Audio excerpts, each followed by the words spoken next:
So the story about Coach O recruiting you and the 15 pounds of crawfish, that was 100% true? 100% true. So walk us through it. Tell it for people who might not know this story. Yeah, so I was, we have this place in Columbus that we used to go to and eat some crawfish, and Coach O was talking to me. He's like, you ever had crawfish before? I was like, yeah, I had it a couple of times. And he's like, do you like it? I was like, yeah, I love it.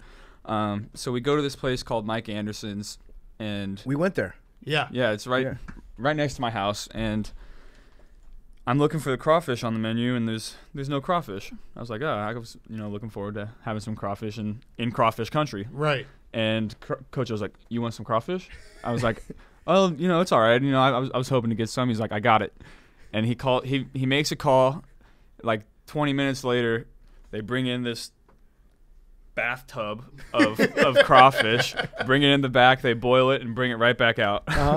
Yeah, he's got Crawfish Guy. Yeah. That's at least surprising. I bet you Coach O's Crawfish Guy doesn't even have a stove. It's just a pager. Yeah. And he only gets one call, and it's from Coach O. Yeah, one contact. Yeah. He's like, oh shit, Coach O wants. He doesn't even have to say anything. He just hits a button. Yeah. he just pages him 911. Yeah. He's like, all right, well, I gotta get the crawfish. Here we go. Have you ever gone jogging at high noon with Coach O?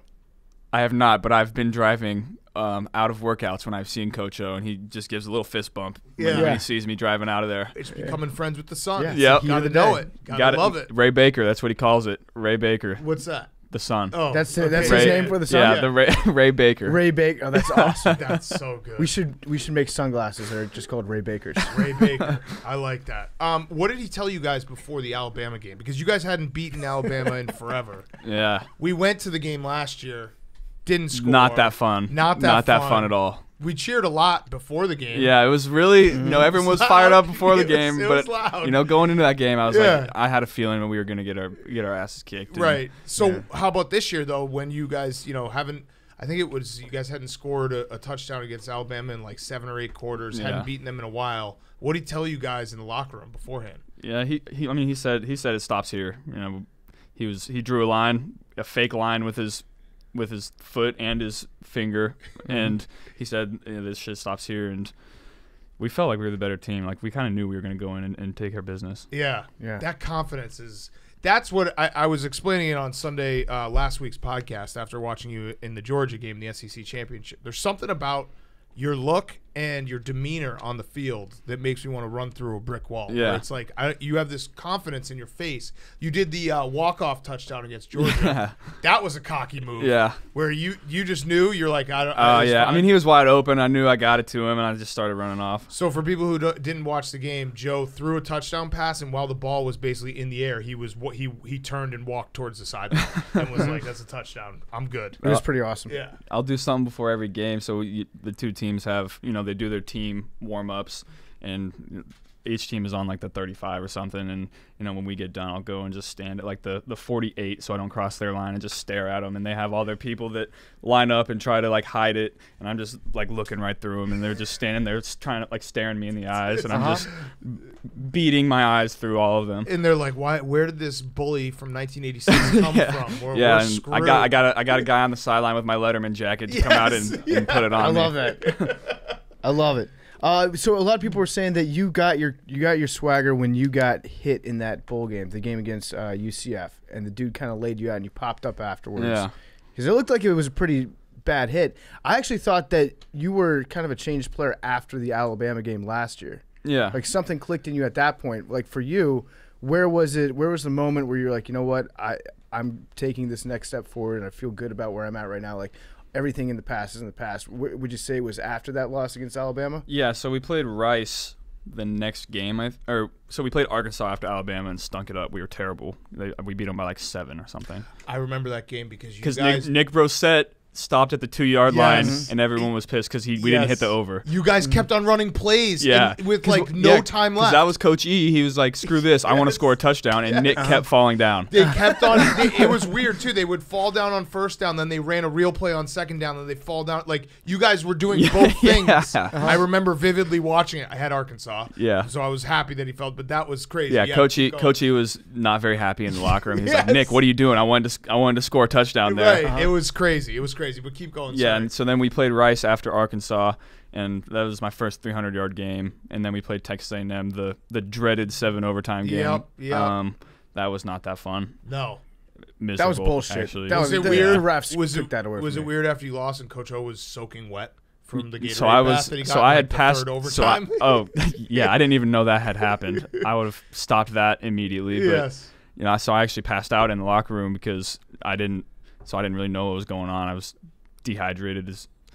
That's crazy. Yeah, that Yeah. was. You totally lost consciousness? Yeah, I was super dizzy and lightheaded, and I had to like chug a couple applesauce, like the go-go squeezes, Yeah, to get my yeah. blood sugar up. That's nuts. So then I had a pretty good game there, and then it was really the bowl practice because I got there in the summer. I didn't have a spring practice with them, and the bowl practice was kind of a spring ball for me. Right. And so I got with my guys and kind of treated it like an off season, and then I think that really helped us in the bowl game. So the story about the day you signed and Billy Cannon, who was the only other LSU Tiger to win the Heisman Trophy, do you think so? For people who don't know, Billy Cannon won the Heisman Trophy 60 years ago. He passed away May 20th, 2018. On that day, Joe Burrow signed officially to be the quarterback at LSU. Yeah, That's some some good- higher that's- power shit. Yeah, I mean, that's So That's weird. All right, so I know people have asked you about it, but I'm going to flip it on you.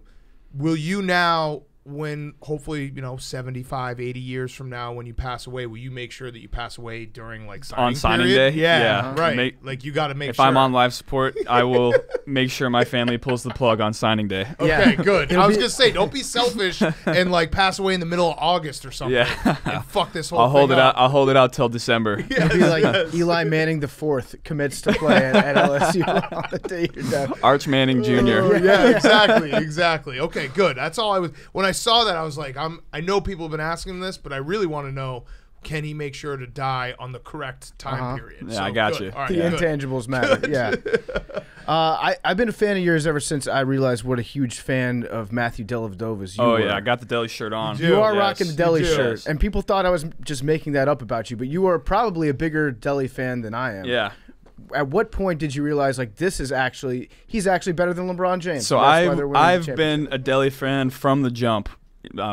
Back in 2014 when they got him, and then when Kyrie went down in the 2015 finals, everyone was going crazy. I'm like, relax, all right? Deli's We got got this. Deli is going Deli's to come got this. in and wreak havoc. Okay, we're He good. did. He shut Steph Curry down Yeah. in that first game. And He everyone needed fluids. because Everyone he was- thinks it's a joke, but Yeah. he's good. Yes. Like he is Man, good. He's good-ish. Come on, He's come on. good-ish. He's good, and Ish. he works really hard, Yeah. and he hits you in the nuts when you don't see it coming. So there's this. So our quarterback coach at Ohio State had us do like. They're all about like elite people, and they had us do like a presentation of elite people. I did mine on Deli, and there was a quote from David Blatt that said like Deli's first camp, they were having like this little just pickup game, and he picked up Kyrie full court the entire time, and Kyrie's like, what the hell is going on? Yeah, he's the pest. And Deli picked him up full court at like the rec center or something. Of course he did. That's Yeah, amazing. that's what Deli perfect. does. Yeah. So did you have a moment last night when you won the Heisman where you're like, even if everything fails in life, I can open up a bar in LSU and just put the Heisman in there and just like Just reap the Yes, benefits yeah. of it and just sell like Yeah. crappy food for the rest of my life. Well, the Heisman Trophy is one of those trophies where if you win it, that's you forever. Like you Yeah. have that no matter what. Anything else happens in your life, your Heisman Trophy. Yeah.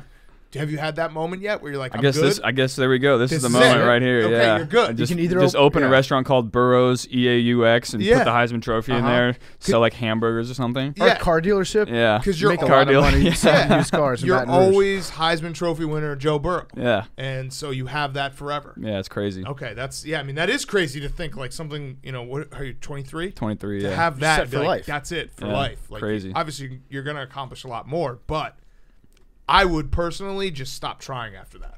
Yeah, I mean I'm good. I'm good. NFL, no thanks. I'm just going to be the Heisman Trophy winner.